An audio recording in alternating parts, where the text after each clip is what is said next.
Welcome, ladies and gentlemen, to the first episode of Roundabout Sports. I am the maestro from the Wrestle Talk podcast, Jeremy Karp. I am the proprietor, the founder, and the managing director of Interstate 70 Sports Media. Thank you so much for tuning in. It is an absolute blast to have you all aboard and tuning in. Tonight, for our very first episode, we got Adam Frecks of Talking Dynasty, which is one of the flagship shows of Interstate 70 Sports Media.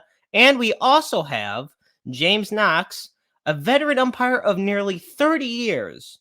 As things in Major League Baseball rage on, James has a lot he's going to want to talk to us about. So be sure to stay tuned, and we will be right back.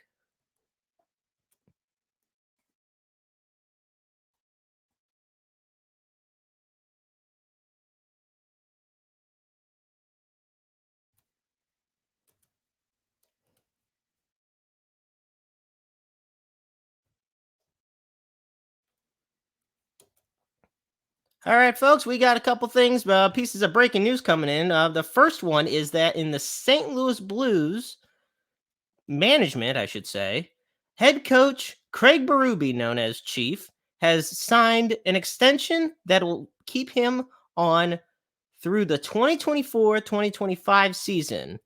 Berube is, of course, the man behind helping the Blues bring home their only Stanley Cup in 2019. Berube was very excited hearing about that he will be re-signing with the team on this extension.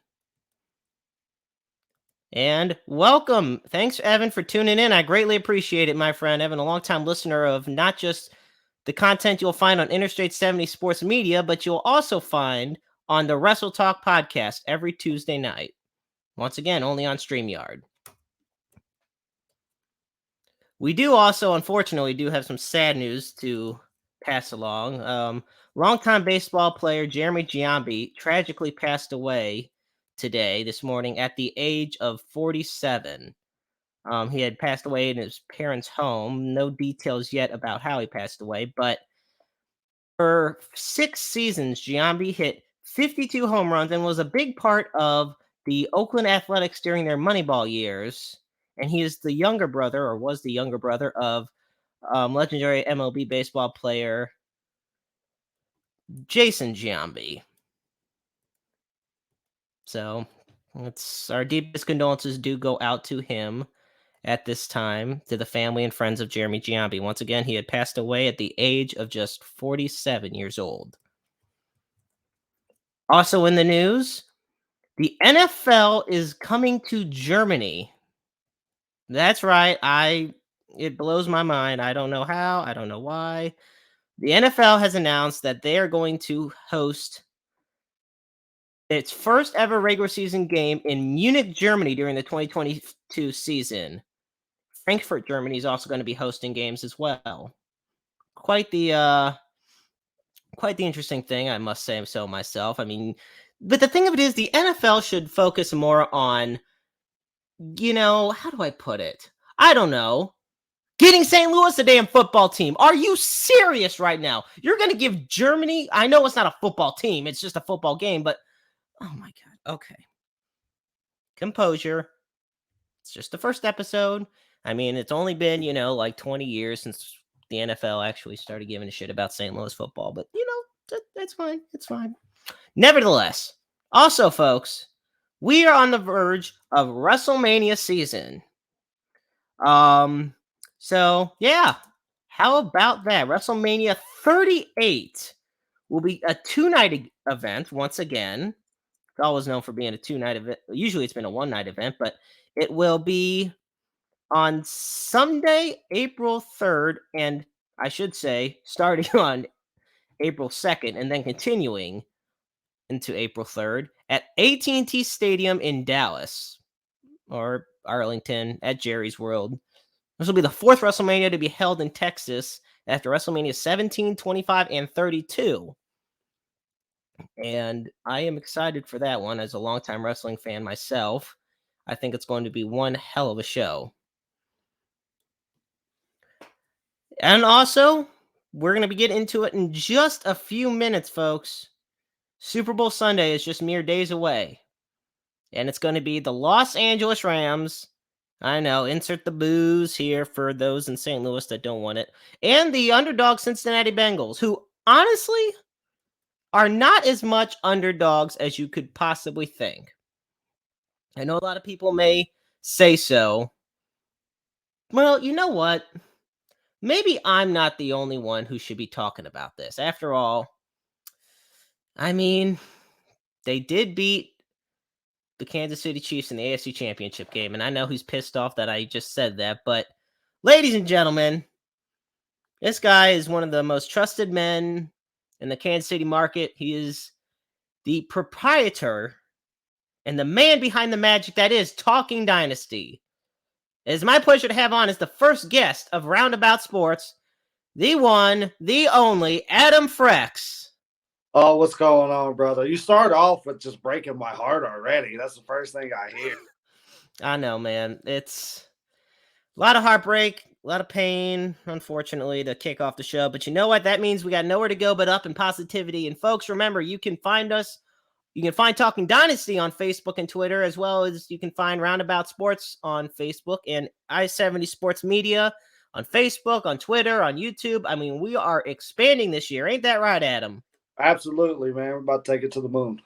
Amen to that. So how are you doing today? Oh, man, I couldn't be any better. I love to hear it. So, as I said, the Super Bowl is this Sunday. First of all, can you believe it? I mean, even for an 18-game season, the season just went by like that. No, it really did, man. Just how quickly it felt like it got to the playoffs and how we just zoomed through the playoffs to already be in the Super Bowl. And after watching that catastrophe of a football game called the Pro Bowl last week. You know, we can get to that actually first. So the NFL says they're going to consider changes to the Pro Bowl. Okay, because this was the smallest viewership for the Pro Bowl in over 15 years. Mm-hmm. Now, here's my question. What could you possibly make? What changes are there that can actually be done for the Pro Bowl to make it any more entertaining? Because already you have star players that do not want to get hurt in this game. So they kind of just dial down the intensity of it. Then they do it to where instead of it being AFC versus NFC, you have fantasy teams getting picked by legend. And I don't know what more they can do with the Pro Bowl, honestly. It's the least popular of the pro games in the major sports. Well, I didn't watch much of it. I was walking through. I believe my old man, my pops, was watching it, and I checked and looked over, and I seen a running play, and I was like, holy hell, they're playing two-hand touch. So you can start with get back to tackling. There's not much you're going to be able to do. You're not going to have the intensity of an actual football game. The other games have a little more juice to them because it kind of sets off that second part of the season when the season really starts with hockey, basketball, and baseball. After Right. the All-Star game, that's kind of whenever the season starts to kick into full gear. So I don't think you'll ever be anything to do. Yeah, I honestly don't think so. And don't get me wrong. I think that being named to the Pro Bowl is an honor in of itself. I mean, come on. You hear like something like Tom Brady, a 16-time Pro Bowler. Like that right there just showcases one of the many legendary things. But then you got guys like Joe Thomas who made 11 straight Pro Bowls, and you have guys who are maybe 24 years old who have already made a Pro Bowl in every season of their career. So it's an honor, but it's just the game itself is very lackluster. Yeah, it's just not interesting. There's nothing there. It's the only reason you'll watch it just because it's for football and for the namesake. But honestly, there's no reason to watch it anymore. So Yeah, and although I'm just gonna say it, and of course this is my bias. For those that don't know, I'm a Cleveland Browns fan. Seeing Myles Garrett get a pick six was actually pretty cool. yeah, I mean there are like cool little highlights to it. Seeing Mac Jones run all the way down the field. I loved it. At the end. So there is things there that make it entertaining, but you just got to take it for what it's worth. Right. Now, speaking of taking it for what it's worth, where do you feel? Now, we all know about the heartbreak of the Kansas City Chiefs after their heartbreaking AFC Championship loss.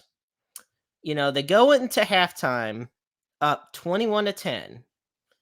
Should have been at the very least 24-10 for at sure. bare minimum. Where do the Chiefs stand knowing that their hopes of going to a third straight Super Bowl were in their hands and they lost it? It's not so much that the Bengals, like, let's not take away from the Bengals. They are a great young team, probably one of the best wide receiver groups in the entire NFL. For sure. Like, Jamar Chase versus Jalen Ramsey this Super Bowl is going to be a fantastic matchup to see. That said, when you're up 21-10, you got to win the football game. No, absolutely. So I think what it is, Chiefs got a little too cute. We got pass happy in the second half. We wasn't running the ball like we did in the first half. A lot of our what was opening of what Patrick Mahomes was doing was based on how well we was running the ball with McKinnon, and we started off the first two drives in the second half not running the ball at all. You get a couple 3-and-outs, and then Cincinnati already had the momentum on their side, scoring that late touchdown in the first half off that screen, stopping us from getting any points, and then it was just big momentum was on their side after that. No, I absolutely agree. I mean, and Mahomes just seemed completely off. That might have been the most off I've seen Mahomes, especially in the playoffs, in his entire career. He just made the throw. Now, this is what I do love about Mahomes. He will never give up. He Right. will always do his best to make something out of nothing. But sometimes that comes back to bite you, and I think it did more so than ever this week, or in the AFC Championship game. It mostly did. That he got into that Superman play, and actually, I think kind of what had worked in the first half with him kind of running around in circles in the pocket was successful because we got a couple of successful plays off of that. Sometimes you think that you can do that again and again, and that's kind of what happened on that last drive. He thought that he could kind of escape the pocket and figure something out because it worked in the first half, but ended up just not working out. And I will also argue that's not the worst that I've seen Mahomes. That's probably the worst of two. How can I say that? I've never seen him in such a high level of play and then into such a low level of play. But I would argue that he's had games like that throughout the season where he wasn't as effective as we expected. Yeah, and I give it to the Chiefs on this. I mean, they started off the season really bad. Like, really, I think the issue with the Kansas City Chiefs is, I mean, they're obviously in the elite of the NFL. A team like no other. I think in my opinion, the biggest downfall of them is just when they're not communicating with each other, as far as coming up with schemes and whatnot. You see I think this was most evident against the Bills, more so than even the Bengals game. I mean, when you see corners not even communicating who's covering who, and guys like Gabriel Davis and Stephon Diggs are just getting wide open. I think that speaks volumes to finding those holes in the armor of the Chiefs. Well, the thing with that though is it's been through that first 7 weeks of the season. It's kind of been indicative of what the Chiefs were struggling with. That's where you get that picture of Matthew throwing up his hand as the tight end Knox is running by Sorensen. So everything that happened in this game, the first half was a microcosm of the 8-game win streak that we went on, and then that second half was a microcosm of the first 7 weeks that we were in the game. So it was almost like our whole season split in two into one game. Honestly, I can totally see that because, like I said, they were really struggling in the beginning. Things started to kick up in the high gear. Mahomes was vintage Mahomes, like MVP Mahomes, throughout the last 10 weeks of the season. Even in the game they lost against Cincinnati in the regular season, he still performed fantastic. It was just Cincinnati had the perfect game strategy. And it's a strategy more teams need to follow if they want to beat the Chiefs. Just keep Mahomes off the field. Wear down the damn defense. Like, it's not that the Chiefs defense is bad, but let's put it this example, Adam. Who would you rather have on the field for an extended period of time? Patrick Mahomes or Daniel Sorensen? I mean, really. Yeah, that's a sore subject here in Kansas City, man. We Dirty. We don't even want Sorensen on the field, period. So, I was but gonna say, I remember when he went helmet to helmet on Rashard Higgins. Everybody loved him in Kansas City. Now they're ready to burn him at the stake. and people are selective with their memory. So, I mean that's just what it is. If you have the availability to, have one big play, they'll forget about the last 5 plays that you. Well, here's something from good old Sunny Money Mayo, somebody who is definitely big on that KC wagon. He says we should have put in Chad Henne or signed Blake Bortles. You know, okay, first off, Chad Henne does got them wheels. I'm just gonna say he's got them wheels for a 35-year-old. Honestly, but I will ask you this: when it comes to signings this offseason, what do you think's the biggest need for the Kansas City Chiefs? They beefed up the O-line this past offseason. That was the biggest need heading into this year. And they solved that phenomenally. Patrick Mahomes hadn't had that much protection in his entire career. But now that that's taken care of, what do you feel is their biggest need? It's by far being able to get to a pass rush. We were bottom 5 in total in sacks for the whole season. So, all you have, I mean, we had Ingram come on late there. So, Clark has been an utter disappointment, other than he had a good 5-6 game stretch during the Super Bowl year that he excelled. But other than that, we have no pass rusher other than Chris Jones, and you can't expect your D tackle to be your number one pass rusher unless you're Aaron Donald, and there's only one. So Yeah, and I was going to say Aaron Donald is to me a prototype among any, because you can put him at D tackle or D end, or at the edge rush, I should say. You can put him at the edge rush, or you can put him at defensive tackle, and he's still going to find a way to get through the offensive linemen, which brings me up to the Super Bowl this Sunday. Well, before we get to actually here's some more insight from Sonny, talking about kind of how the Chiefs really struggle to make the fair adjustments. And the Bengals, honestly, to me, when they stopped Tyreek Hill on that last play, which once again, you were talking about getting too cute and everything. That's exactly what the Chiefs did at the end of the first half. You could have, and I'm not even saying you shouldn't have gone for it. If you wanted to, that's fine. Why are you running a pitch to the outside with Tyreek Hill? I mean, I get it. He's super fast among all the players in the NFL. But if they stop you, you have no timeouts. You're done. So at the very least, maybe throw one pass. And if it doesn't work, worst case scenario, it gets picked off. Next scenario, drop pass, incomplete, or anything like that. You got enough time, kick the field goal. But to run a pitch on the outside is not the play call you need with the stakes as high as they are.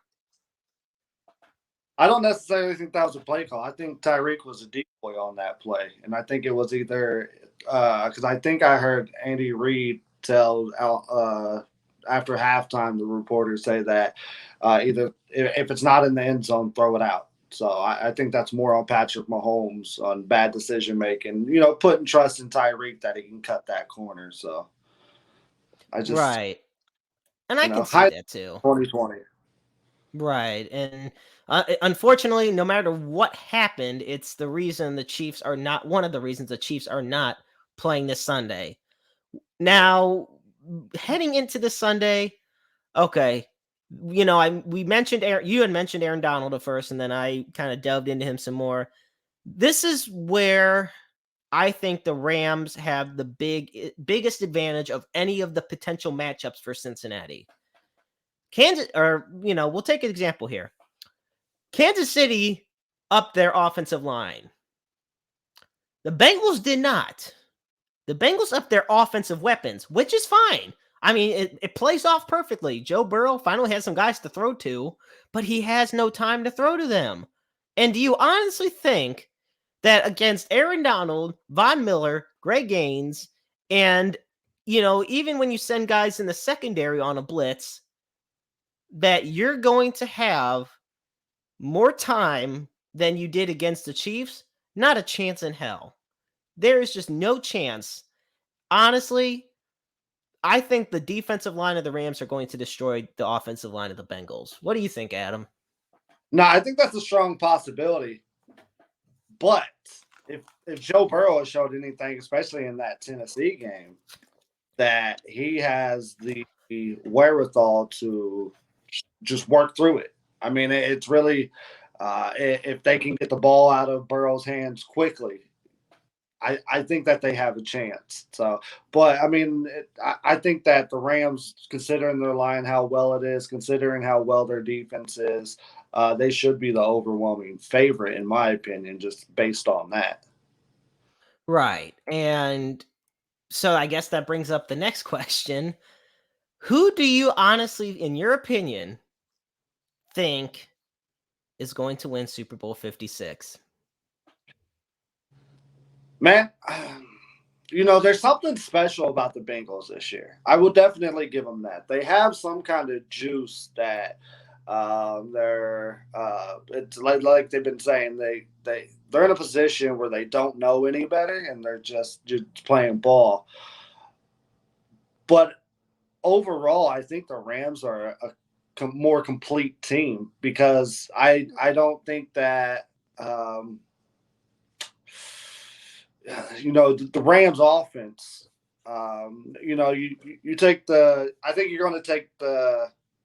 Let's call the Rams defense and Cincinnati's offense a wash, which I don't necessarily think be the case, but you got to take Burrow into consideration. I way heavily favored on the Rams offense over the Cincinnati Bengals defense, so I definitely am going to go Rams in the Super Bowl. And I'm going with the Rams as well. And I've told this to people before. There is a difference between who you want to win and who you think is going to win. For sure. And I've told this to people. I would love nothing more, even as a Browns fan, I would love nothing more than to see the Bengals win this Super Bowl because they've been in it twice before and they had the misfortune of being up against Joe Montana's 49ers. I mean, that right there is just a recipe for disaster. That's a wrong place, wrong time type thing, being in there. It's kind of like going up against Brady and the Patriots, unless you are Eli Manning. For sure. But the Rams are just a juggernaut when it comes to the elite talent they have. And they finally have one piece that's been missing for a long time, and that's a quarterback. It's not that Jared Goff is bad. I personally like Jared Goff more than a lot of people do, but Jared Goff is not the quarterback to get them to that next level. And because if he couldn't do it with most of the same players that the team has now, what are you going to do? But Matt Stafford, who I'm a big fan of, and I think if he wins Sunday, he's going to the Hall of Fame. If Matt Stafford wins on Sunday, he will be in the Hall of Fame because his stats, considering 12 of those years were with the Lions, the stats speak for themselves. Look at guys like Calvin Johnson and Barry Sanders, guys who were elite with Detroit and didn't have a damn thing to show for it as far as accolades for the team go. But Matt Stafford has come to Los Angeles. See, I want to say St. Louis so bad because shit, I miss football out here. But Stafford goes to Los Angeles. And honestly, if it wasn't for Dak Prescott, I feel like Matt Stafford should have comeback player of the year just because he's had such a phenomenal season. And the Bengals are a great young team. I think them being here already from last place last year to first place this year and to the Super Bowl shows that they're going to be around a while. But I feel this is just the Rams' year. They went all in. They don't have a first rounder until 2025. So it's boom or bust, and I feel like the Rams are really going to lay it on Cincinnati. It's going to be a close game, but I think pressure-wise, it's full steam ahead for Los Angeles. So, no, I see the same thing. Like you're saying, it's not who you want to win. The only thing who I want to win is me being entertained. I necessarily don't care who wins either way. I love Joey Burrow, even with what happened, a couple weeks ago. Huge fan of Stafford. Glad to see he's finally getting the recognition that he deserves. I think he's one of the. This might sound crazy. I don't think he's a top 10 quarterback that I've seen, but I think he's one of the top 10 throwers of the ball that I've ever seen. So in my opinion, he was the first guy that was doing that no look pass before Mahomes came around. He just doesn't get the recognition he deserves when it comes to stuff like that. So now that he's with the Rams, it would be real cool to see him to kind of get the respect that he deserves. And like you said, to be catapulted into that Hall of Fame potential category. So that would be cool. And I like you know I like the Bengals too. They're a young team with swagger, and at the end of the day, I hope it's a close game, and I'm entertained either way. I hope so as well. Adam, I got one more question for you, honestly, before I'm going to let you go. Because first off, you have been a fantastic guest. I mean, you're a great guy as always, so it's great having you on. But one final thing I got to ask: the NFL in Germany? I haven't heard this. What are your thoughts on that one? I haven't heard it. What's the? You have, yeah. So get this. I mentioned this at the top of the show. The NFL has announced that starting next year, they will be having regular season games in Munich and eventually Frankfurt, Germany. Now, we already have had games in Mexico City and in London. I mean, what are your thoughts on this? This is just such a weird, I don't know why Germany of all places. Like, why not Sydney, Australia, or Canada, like in Toronto? It's just something that's hard for me to wrap my head around. So I think it's just a way for them to build a game. I think eventually what they'll do is have a European league. I don't think there will ever be a thing where you'll see NFL team where they'll have a home-based NFL team and you'll see NFL teams going over there constantly, 8, 9 games a year. But I think eventually it'll be pushed to that they'll have. I mean, no different than what NFL Europe like they had. I think eventually they'll push back to that. So I mean, it's just them trying to build a brand out there. So I mean, it's kind of no different than baseball playing in Japan at the beginning of the year, and or I think they played in Australia as well. Right. I think it's kind of cool. I mean, sucks for the players, I'll tell you that. So Yeah, I mean, it does wear on them, especially for the traveling and everything. but I'm not against things like that. So it's just it's another way to build the game. I mean, just think about it with how popular American football is. It's nothing really in any other country. So it's understandable. I mean, one thing the NFL is going to do is milk every dollar they can out of everybody that they possibly can. I do. Now, I do agree with that. And I remember, and of course, you remember when they had NFL Europe, Mm, you had the Amsterdam Admirals and you had the Claymores. You had a bunch of those teams out there. And a lot of times it was more so for football development, right. player development, as opposed to just its own separate league. Um, but then eventually they kind of phased that out. And now they're working to have, you have all these other football leagues. You have the CFL, you have NFL, you have the USFL, you might have the XFL coming back. I mean, love football. If you love American football, then you're set.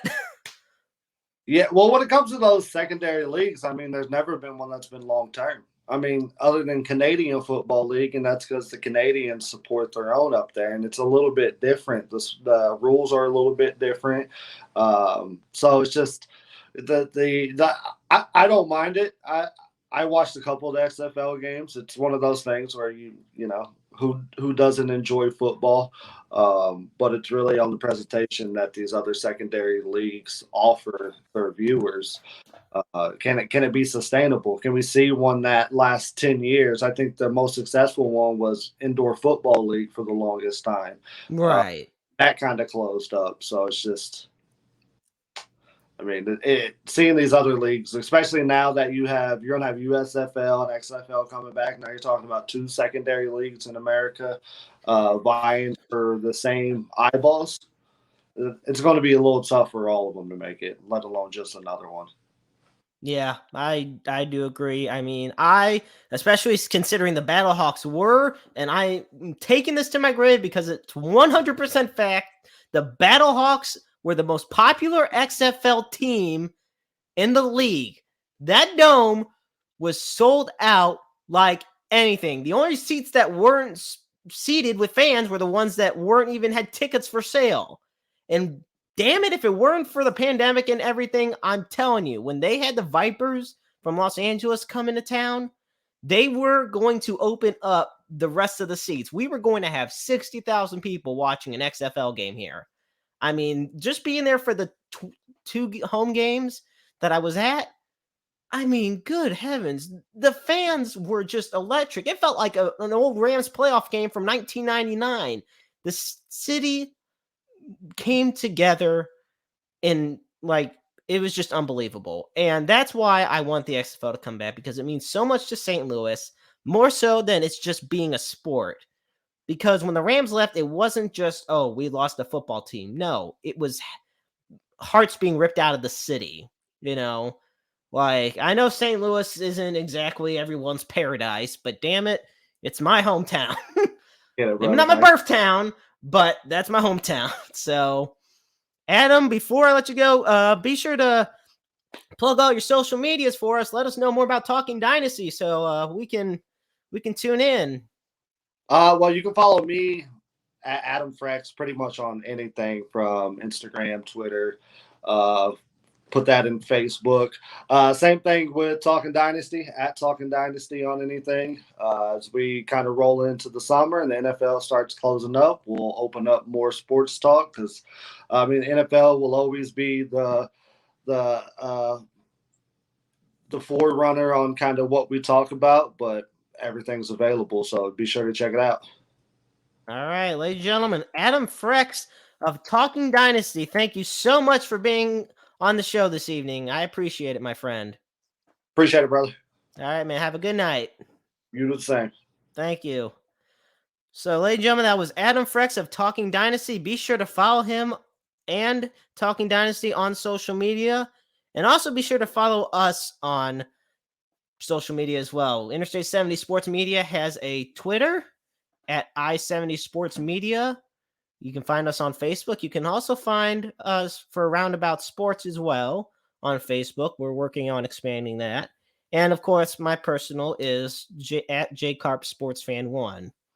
And if you want to be a guest on the show or have any interest, just shoot us a message. Let us know. We'd love to have you on. You know, this is not, I want to emphasize this show is for the fans. Yes, it's great having, you know, big time guests on, but at the same time, we want to be able, here at I-70 Sports, it's about entertaining those who feel like they get left out from other companies, from other publications, you know, to make them feel like, oh, well, just because we don't have these degrees or accolades, that doesn't mean you should get left out. I-70 Sports Media is not just a company, it's a family. And that's what it's all about for me. It's about family. Family's first in my life, whether it be personal life or business life. With that said, we are going to keep the show rolling. And the debut episode of Roundabout Sports continues. Now, our next guest, let me give you a little background on him. He's been on the Jeremy Karp show in the past and many years ago. And over the years, I've had the great pleasure of calling him a friend. And he has been an umpire for nearly 30 years in professional baseball. 30 years. I mean, really think about that. I think I would have gotten fed up doing it just for a week, let alone for 30 years. I mean, holy shit. That said, there is a lot to talk about in the world of baseball, and he's just the guy to talk to about it. So, ladies and gentlemen, it is my pleasure to introduce to Roundabout Sports this evening the one, the only, James Knox. James, how's it going, buddy? It's going well. I appreciate the introduction there, Jeremy. It's good to see you. It is my pleasure. It's good seeing you. It's been a few years in as far as seeing you goes, but it's great seeing you nonetheless. Yep. Let's also put it out there, folks. He's also pretty damn good at meteorology. I mean, shoot, anybody at this rate can predict storms. So I see his storm predictions on social media all the time. And for the most part, he's pretty spot on. I was going to say, I guess weather and baseball go hand in hand, right? Yeah, I was going to say, if one happens the wrong way, the other one doesn't happen at all. Well, unfortunately, the way we're going, one may not happen at all anyway. I was just about to transition to that, actually. So, speaking of things that are not happening at all, Major League Baseball, the strike rolls on, unfortunately. Now, tomorrow, everyone's favorite commissioner, Rob Manfred, is going to be having a media conference. So, he's actually going to be at the podium speaking to the media. This is going to go one of two ways. This is going to go either really well or really bad. And I'm leaning towards the really bad because if it's anything but one of two things, I am stepping down as commissioner of Major League Baseball, or we have reached an agreement to begin the season, it's bad. What do you think, James? And I think it's going to be the latter. I think he's going to announce that the majority of Major League Baseball spring training is being delayed. I really think that's where he's going. From what I've read and what I've seen, he is to meet with the media tomorrow, but he has no meeting scheduled with the union or the owners. So, unfortunately, Manfred strikes again. Yeah. Now, you have had plenty of viewpoints in the past about Rob Manfred, and I'm going to say it myself before, because I definitely want to get your thoughts on him. You know, this is obviously, we're not here to just slander every single person we don't like, but I'm just going to say it. You, as a commissioner, you have a very integral role. You know, look at guys like Adam Silver, Gary Bettman, Roger Goodell. All of them have had controversy surrounding them in some way. Over the years, though, Silver's reputation and Bettman's have actually gotten better. Goodell, I just call him a puppet for the owners. That's how I always call him. He's just the puppet for the owners, which is why he's never going to go anywhere. He's going to be there like the Pope, probably until the day he dies. He's going to be the commissioner of the NFL. But Rob Manfred was supposed to bring about change to Major League Baseball. When he took over for Bud Selig, a lot of people were excited. He was a younger guy. He was more ready. People thought, okay, it's a new perspective. He was a lawyer. Here's a guy that can actually sit down, be stern, and say, hey, baseball needs to improve. Right. When's that Rob Manfred showing up? Because he's been commissioner for quite a few years now. And honestly, all these little failed experiments he's doing, all these little trials and errors, which more so are errors. Honestly, James, Rob Manfred gets like 2 thumbs down for me as far as being a commissioner goes. I agree, and you know that I'm not a fan of him. I don't care for the ghost runner on second base. The 7-inning doubleheaders, I mean, it kind of is what it is. I mean, that all came about because of the pandemic, and that's that's understandable. But I mean, the stuff he's tinkered with in the minor leagues. I mean, you're moving the pitching rubber back a foot. You're making bases bigger. All of this stuff here, if there's any change and if it's positive, it's minuscule. I see him as a soft commissioner, that he's not willing to make that big stance. I mean, yeah, he forced them to play a 60-game season in 2020, but his relationship with baseball as the commissioner, to me, is fractured. So, and there's other changes that are coming down the pike that I'm really unhappy about. And I know we'll get to that in a second, but I think as a commissioner, especially looking at a labor issue, like this is his legacy. Yeah. And if you go all the way back, and I don't know how much of this you remember, he was part of the strike in '94 too. He was a mouthpiece for MLB. So he's been a part of 2 of the biggest work stoppages in America's pastime. I was going to say, yeah, in professional sports in general. And I mean, the ramifications of the '94 strike can never be and should never be forgotten. I mean, and let's be honest here for just 1 second. The 94 strike is the primary reason we do not have a baseball team in Montreal, because financially it ruined the franchise and they just could not recover. They were well in first place. They were World Series favorites. And then, just things, they could not make ends meet. Things just crumbled from there. So that's the primary reason, was because the after effects of the 94 strike. Well, And the funny thing is, Jeremy, the funny thing is about that team, look at the talent that team had. Marquise Grissom, Larry Walker, Pedro Martinez, Gary Carter was there, Tim Wallach was. I mean, this team was loaded. And in a matter of 4 months, the team was not even in Montreal anymore. Right. And I mean, you just look about it, and the Montreal Expos, when the season ended, the Montreal Expos in 1994 were 74-40. 74-40. Like, that was just, they went 46-18 from June onward.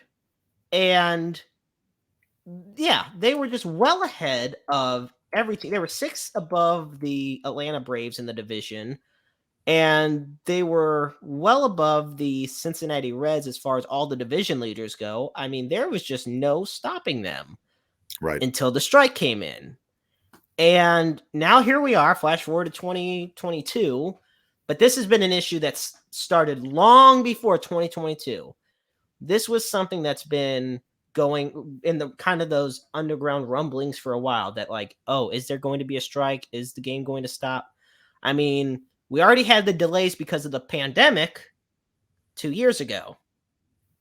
Then, you finally have a full season, but now we're at another work stoppage, and it's turning into almost a yellow journalism battle, because you have the point of view of the Players Association, and then you had the point of view of the commissioner and Major League Baseball, if you will.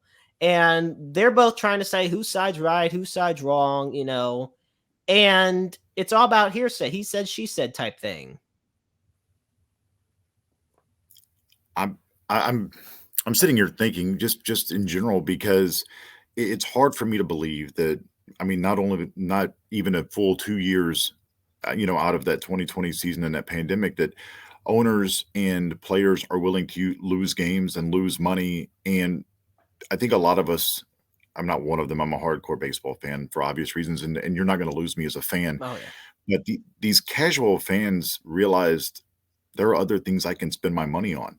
I don't need to go to a ballpark. I don't need to go watch a game. I don't need to get the MLB extra innings package or whatnot. There are other things I can spend my money on. And I mean, as far as I look at it, whether it's the players, whether it's Manfred, whether it's the owners in Major League Baseball, I mean, it's kind of a big middle finger to us fans, especially those who are hardworking. That look, I was obviously watching this show.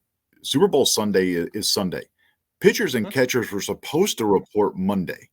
When you get out of football season, us hardcore sports fans that go year round, with the 4 major sports, like for me, that's baseball season. Once Cardinals get to Jupiter, it's baseball season. And that's not to take anything away from the Blues or March Madness, but that's the sport that takes you all the way through until the NFL starts again. And looking at it now, I'm not sure that, I mean, obviously spring training is going to be delayed. I'm not sure we see a pitch thrown in a Major League Baseball regular season before May 1st.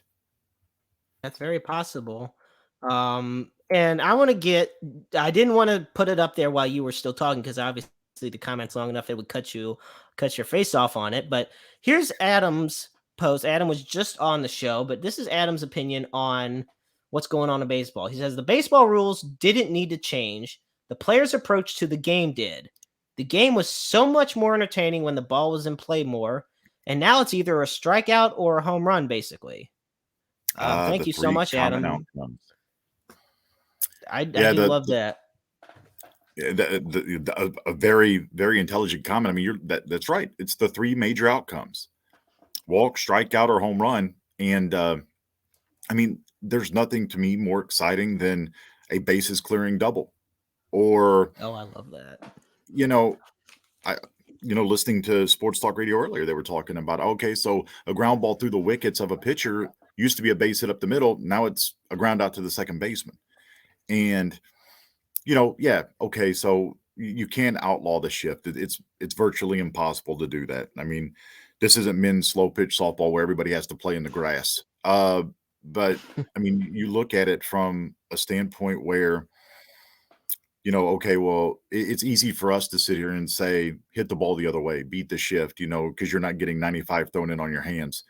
But I think what we're looking at now, and you're right, we saw this coming down the pike back in 2020. There was a lot of reason that some of these big superstar baseball players didn't sign long-term contracts because they didn't know what was going to happen after the 2021 season. Yeah, now we're just in this flux to where, and honestly, as we've gone on, I'm honestly starting to agree with you on the sense of what Manfred's going to announce tomorrow in his conference, and that the start of spring training is going to be delayed. And, because with every passing day, more and more things that were supposed to happen already have not happened yet. Right. And, the owners, this is my point of view on this. The owners can say all they want about how badly it's affecting them. Sure, they may not be getting the money they would usually get because nothing's happening right now. But if anything, it's affecting the players most of all. The players are the ones who aren't reporting and getting their workouts in. The players are the ones who aren't doing the drills, meeting up with their managers and all the coaches, getting the instructors and everything.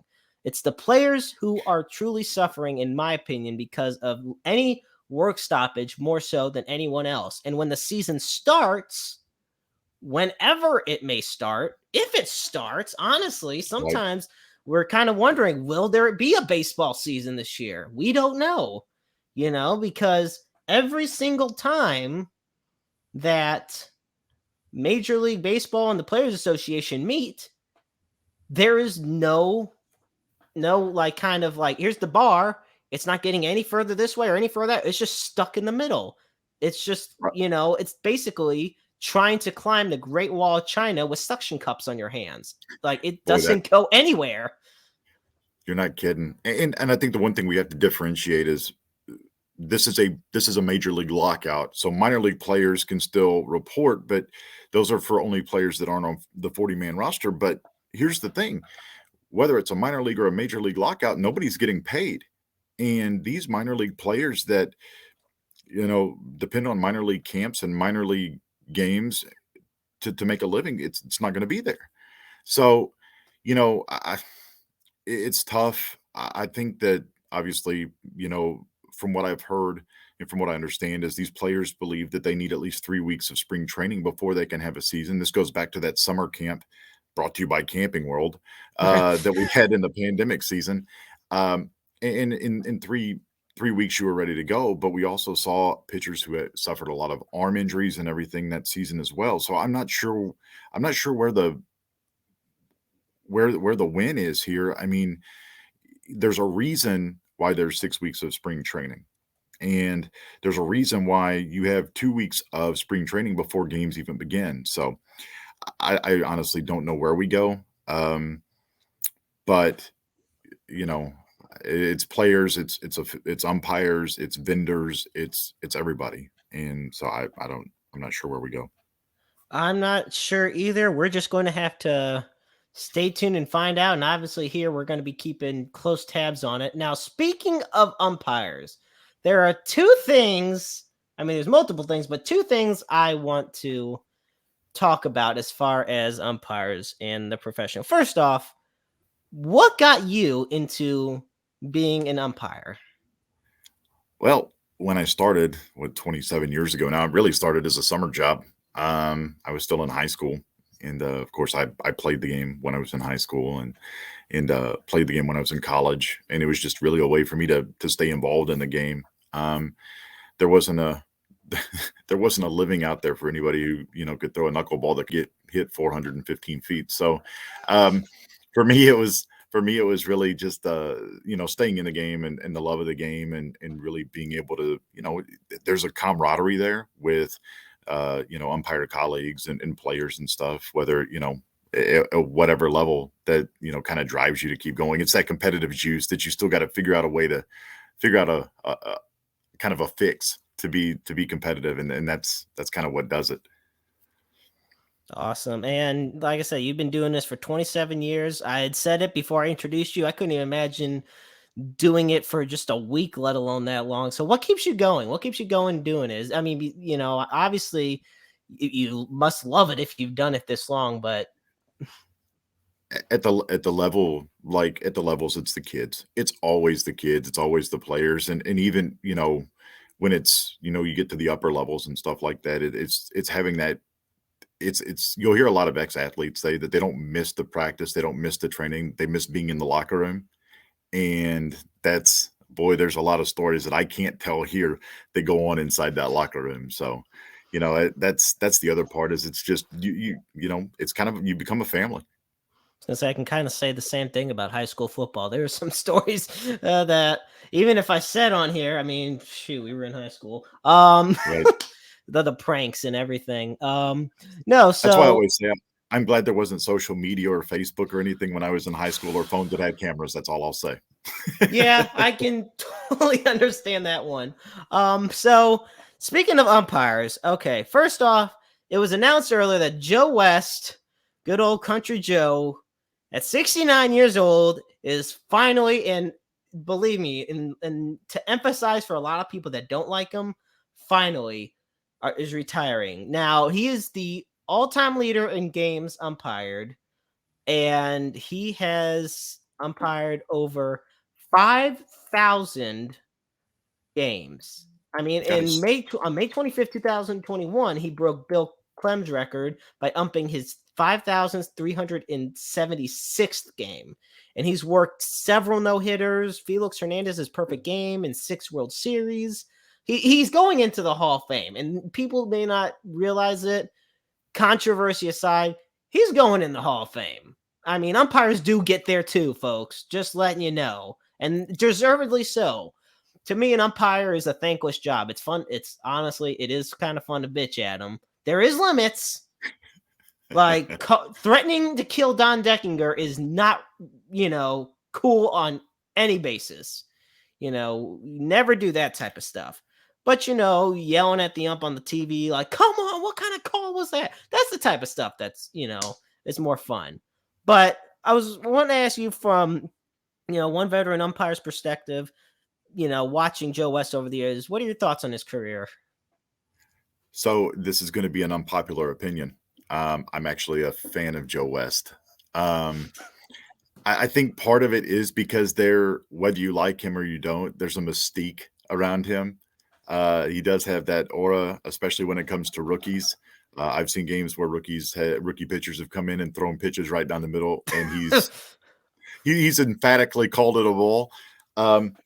But I mean, I put, and this again will be another unpopular opinion, I kind of put Joe West in the same breath as a guy like Jim Joyce, who has been around the game for a long time and has really perfected his craft. I think there are officials out there, and obviously they go without being named, that maybe aren't as good or draw a little bit more of the ire from fans.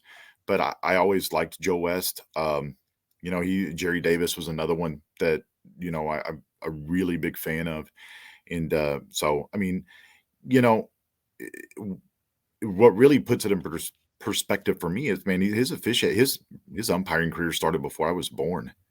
Started in 1977, I believe, and there has to be a love of the game. Obviously, you're traveling, you're away from your family, but for you could always tell that even though he drew the ire of fans and players and managers, like you could tell that he enjoyed himself. And I've always said this to umpires that have gotten in and that I've trained or I've helped, like, the players can tell whether or not you're having fun. And if you're not having fun, then you don't need to be out there. But you could always tell that whether you liked it or not, or the starting pitcher liked it or not, that Cowboy Joe was having a good time. Yeah, and I'm not gonna. I was watching some Bobby Cox ejection videos. I love seeing the manager like tirades off umpires, and it was because of Joe West's retirement. Because one of his more famous ones was against or when Bobby Cox was managing, and he's just getting right in his face, and Joe West is just soaking it in. And he was like, okay, you done? Good. Your ass is out. And I'm done. That type of stuff cracked me up. And, it's like you said, for you loving it for doing it so long. And yeah, like I said, his first game was 1976. So in September 76, basically. So you're right on the ball on that. And then his last game was in October of 2021. That is a long time to be dedicated to the sport. And especially when you draw the ire of so many people and so many teams and so many owners, like it is definitely as an umpire, much like an official, like a referee in the NFL, you develop a reputation as your career goes on. And that's definitely something he's done. But that said, like I said, he's a legend of the game. I have no shame in saying it. And like I said, as far as umpires go, he should be in the Hall of Fame. I mean, I've always feel like if you're the record holder of it, why shouldn't you be in the Hall of Fame? Right. And if you had the record for most games umpired, I mean, for goodness sakes, like he was there for Nolan Ryan's perfect game, Willie McCovey's 500th home run. He got into a pushing matchup with Joe Torre, which was fun to watch. But with him retiring, and I doubt it's because he's retiring, but it's just funny how it's happening at the same time, James. Robot umpires. Okay, so for those that are new to this topic, I mean, shit, you got robotic dogs, so why not have robotic umpires? I mean, they both basically crap in the same spot. No. So for 2022, the robot umpires at home plate are moving up to the AAA level in minor leagues. And I want to know, like, first off, why? That's the first thing is why. Because here's a quote from Chris Marinack from the MLB Chief Operations and Strategic Officer.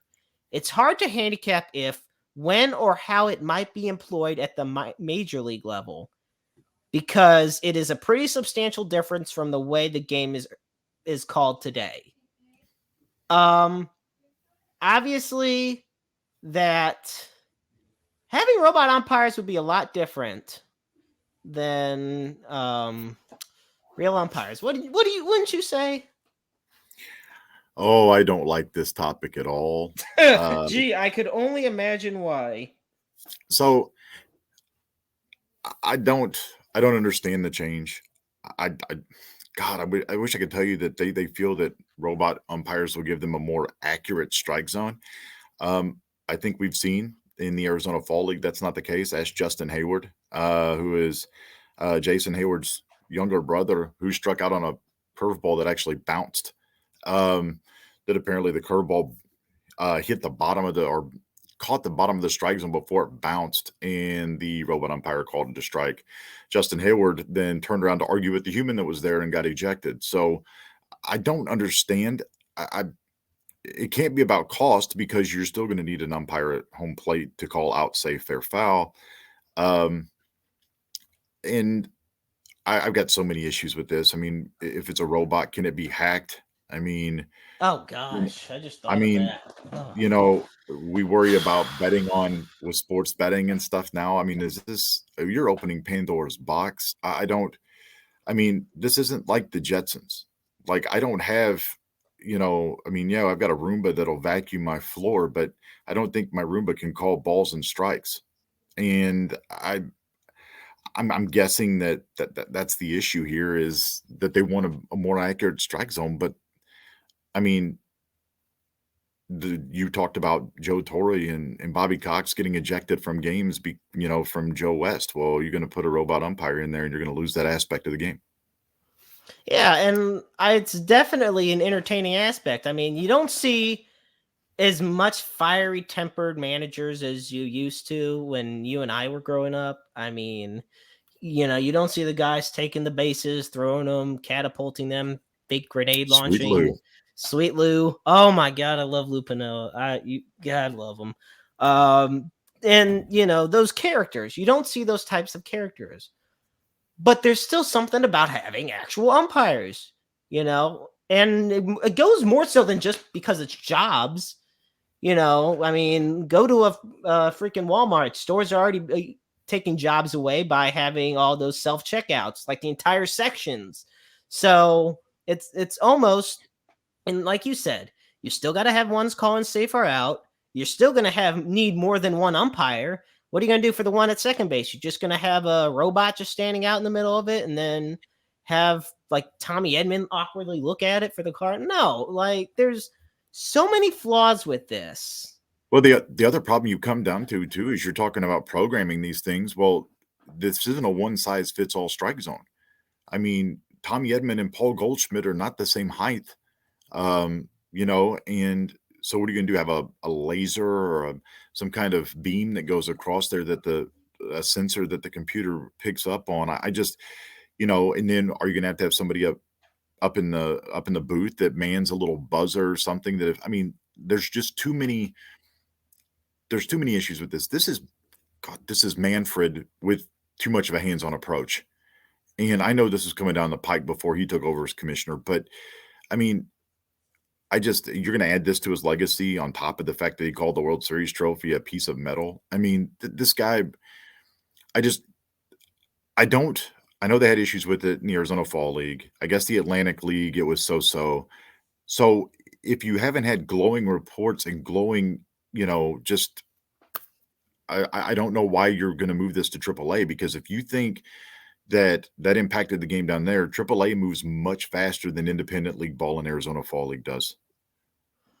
Oh, absolutely. And, you mentioned Manfred calling the World Series trophy, a piece of metal, which to me is one of the most disgraceful things you can do. Because, okay, I'm going to be honest. To me, the Stanley Cup is the most prestigious trophy in all of sports. I was going to ask, would that be like Gary Bettman dropping the Stanley Cup? Right, exactly. That's like him dropping it, or just Roger Goodell just tossing aside the Lombardi Trophy. The World Series trophy has over 100 years of history to it, and you basically spit on it and everybody who's been associated with it when you just call it a piece of metal, because players bust their ass year in and year out just to win that piece of metal. I mean, just like in hockey, they work to win the cup, and I think that's another thing. Rob Manfred, to me, is not a baseball lover. He's a businessman that just happens to be the head of baseball. That's how I look at it. And that is one thing that I will give guys like Adam Silver credit on. He loves basketball. Gary Bettman, he loves hockey. His issue was when he was trying to take away all the Canadian markets and giving them all to American cities. That was when one of his biggest issues. And of course, there was the 04-05 lockout as well. But like I said, his reputation is really starting to improve over the past couple of years. Well, I was going to say he's grown the game. And I mean, look at the Winter Classic and the Stadium Series games now. I mean, look at the All-Star game. You may not be a fan of the NHL All-Star game, but the skills comp in Vegas, what a spectacle that was. Oh, yeah. And now the Canadian markets are asking him if we can come play in America because of their restrictions. But nonetheless, I mean, you're right. I mean, what's going to happen, and everybody sees Roger Goodell as the devil, especially in St. Louis, as I'm sitting here wearing a Rams hoodie. Manfred is going to get on that same level as being a commissioner who's universally hated. And the more this lockout drags on, whether it's 100% his fault or not, that's going to be the perception. And you know as well as I do that optics and perception in sport is 100% the truth.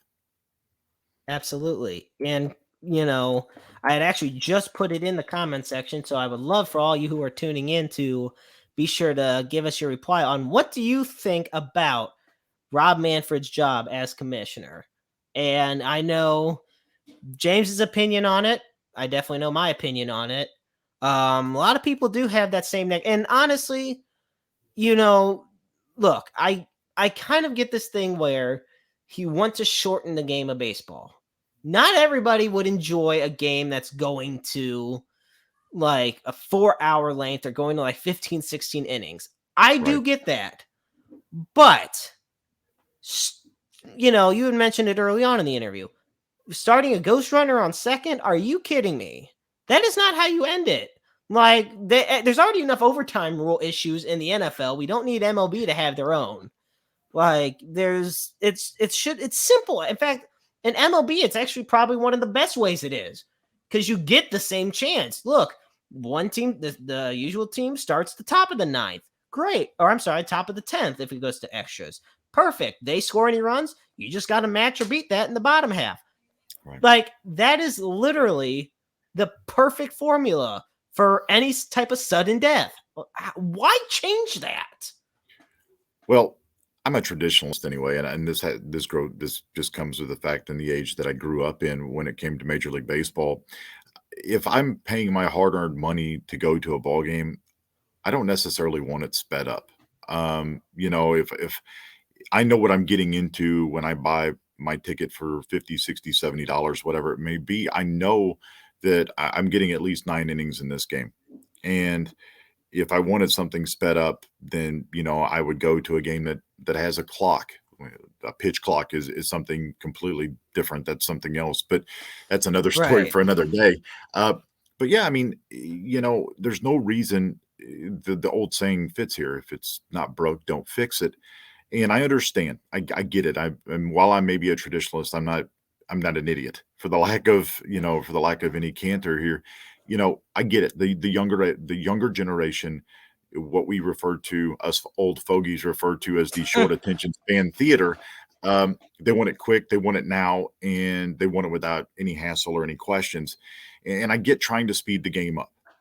If that's the case, especially with advertising, we've seen it with other sports, whether it's the NFL, whether it's college basketball, do the in-game ads, where it helps speed up the commercial breaks, in between innings. But, it all comes down to money. And they know that the younger generation's not going to spend money on something that's going to last 3.5, 4 hours. And so it's like, okay, so let's get the game going. Let's get the game over. And if we do have a tie, let's finish it in a brief setting without, going in. I always enjoyed 18, 19, 20 inning games. I thought there was more excitement there, especially in the postseason. And not that rule has been talked about going into the postseason, but I got a feeling if Manfred's going to keep making changes, it will start affecting the postseason as well. I feel that for example, when the Red Sox and the Dodgers went to 18 innings in the World Series a couple years ago, that was one of and mind you, this is coming from a guy whose favorite World Series game is Game 6 of 2011. I mean, as far as ones that I've personally seen in my lifetime, that's probably my favorite for, just a few biased reasons. But aside from that, like the 18 inning game was absolutely phenomenal. I did not care that I was up to about 1:00 in the morning Central Time watching that game. And mind you, if that was in the East Coast, I would have been up even later.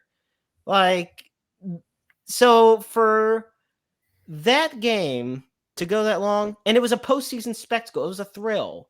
I get it. Some people may get bored of 1, 2, 3 innings. That's fine. But the format, I stand by it. The format for the postseason now, and you say you're a traditionalist. I'm a traditionalist with baseball, mainly because my dad's a traditionalist. He's a great example. Somebody I grew up, watching baseball with, right? And he's been going to baseball games since Sportsman's Park was around. So, he's seen the evolution of some of the rules. It used to be, for example, whoever just finished in the top 2, one in each pen in the AL and the NL. There's your World Series matchup. You didn't have all these playoff series. Now you got I was to say, when we talked about Montreal back in '94, there were only 2 divisions in each league. I mean, you had the East and the West, and they played each other in the respective league championship series, and then you went right to the Fall Classic. I mean, there was no wild card, and there Exactly. was The no. Central wasn't there yet. Nope, you're right. No, you're exactly right. And then look what happens, then they add the wild card, then they got the sudden death, one game, you go on, the other you go home, and you got the division, the championship, then you got the World Series. I mean, MLB has milked the playoffs for what they're worth. And I'm not even going to knock them on it because, hell, that's more baseball. And it's going to expand even more. I can totally see it expanding more. I just feel that if Manfred starts damaging the game more so like he already is, people are not going to want to tune in like they have. I've seen plenty of comments, plenty of podcasts and shows where other baseball fans are just infuriated with what's going on in Major League Baseball right now. And I, for one, can't blame them.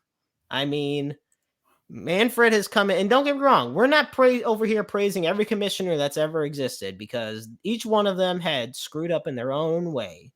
Yep. And but there's just Rob Manfred, like I said, the biggest thing is he's doing this as a businessman, not a baseball fan. And when you do it like that, you hurt the game because you don't know how to connect with it. And Rob Manfred does not know how to connect with the game. He doesn't know how to connect with the fans. And honestly, until he figures that out, I don't see the baseball season starting, because that's where it all comes back to, because he doesn't see it from the player's point of view. He's hearing the ears of the owners and all the guys that are all the big rich billionaires and millionaires that are going into his ears. You're not hearing Arenado's point of view, or Francisco Lindor's, or Carlos Correa's. You're not hearing their point of views in Manfred's eyes. You're hearing what the DeWitts have to say, or what any of the other owners have to say for the Red Sox or the Steinbrenners, like any of that. And I don't think we can put it all on the owners. Obviously, there's got to be concessions that both sides makes. But I mean, if you've got a business and the business is profitable, and Major League Baseball is, I think it was $9 billion or something like that. Yeah. Last year, the year before, and you've got a business that's profitable. And I understand that you want players to hit free agency sooner, and the owners are going to push back against that because they don't want to have to pay the high contracts, or they don't want to lose star players. They're going to be tweaks. You're probably going to see the designated hitter in the National League, which is fine. Whatever. I think as a fan, and obviously somebody who is just, the game has always been kind of my life, whether it's baseball, whether it's any game that's played on a diamond has kind of been my life. As a fan, I just want baseball. I want positive news. I know what's coming down the pike tomorrow. I know it's going to be a delay of spring training. And, if I'm Major League Baseball, I want to steal the headlines from the NFL right now. I want to steal the headlines from the NBA trade deadline right now, and All-Star weekend that's coming up. I want to steal those headlines. This is not good PR. Any PR is not good PR, and this is not the headline stealing that I want. And unfortunately, I think probably in the next 15, 16 hours, that's what we're going to get, is that we're going to see a postponement, and then it's going to roll downhill, if you will. If spring training is postponed or pushed back, then obviously the regular season will be as well. Yeah, it's definitely something we're going to have to keep our eyes on. Well, James, it has been an absolute pleasure having you on this evening. Thank you so much. Hey, anytime, Jeremy. Good luck with the new podcast. It's good to see you, man, and good to talk to you. And I'm sure we'll talk again soon. Oh, absolutely. I'm looking forward to it, my friend. Ladies and gentlemen, this was James Knox here on Roundabout Sports. Have a good night, my friend. You as well. Thanks. Thank you. He's a wonderful guy. Absolutely. And folks, it is about that time for us. First thing I want to say is thank you so much for tuning in on the debut episode.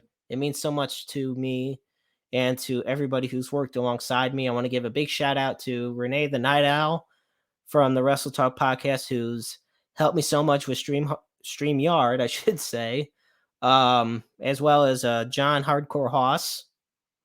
I also want to thank Luke Skywalker Roberts, who honestly I owe so much of my career too. He is a dear friend of mine, and I'm so thankful to have him in my life. And this show wouldn't be where it is without him. I-70 Sports wouldn't be where it is without him. And I'm just so grateful. I also want to put this at the bottom. On the bottom ticker of the screen, you will see that the National Suicide Hotline is there.